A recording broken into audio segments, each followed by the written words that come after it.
Hai, selamat datang ke YouTube channel Daddy Hare. Okey, di video kali ini, video santai-santai. Jadi, malam ni bukan malam dah ni, Sekmu. Pagi dah ni, pukul 1 pagi dah ni. Aku bukan nak pergi jogging ni, Sekmu. Aku nak pergi derak-derak.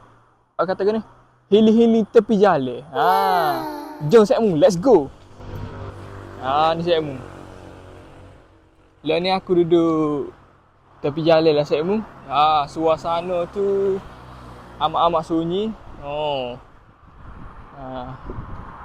Jadinya gini lah Sekmu. Pukul 1 pagi Sekmu. Ibarat duduk keedah lah ni Sekmu. Jalan gitu Sekmu. Ada ikhlas Sekmu. Buat relax gitu lah Sekmu. Gini lah Sekmu. Suasana sunyi lah ni. Pukul 1 pagi dah ni Sekmu. 1 lebih gitu lah. Kata kena video healing-healing santai-santai di tepi jalan Sekmu. Jadi kalau Sekmu tengok aku buat konten ke apa, Sekmu kena komen lah. Hok mana tak subscribe lah kita, bolehlah subscribe sekarang Sekmu. Ni suasana Sekmu. Aku duduk depan rumah aku Sekmu. Jadi Sekmu nak tengok aku buat konten ke apa lagi Sekmu, Sekmu kena komen. Okey Sekmu.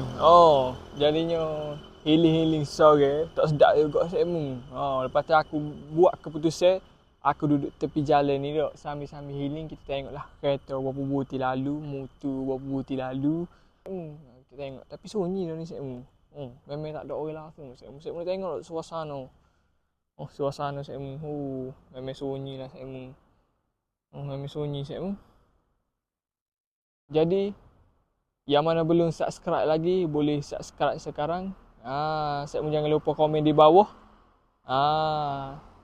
Jadi Sekmu nak tengok aku buat konten ke apa lagi, Sekmu boleh komen di bawah. Aku rasa video pada kali ini amat-amat pendek. Sebab tak tahu nak buat konten ke apa dah. Jadi jumpa next video. Okay, bye bye.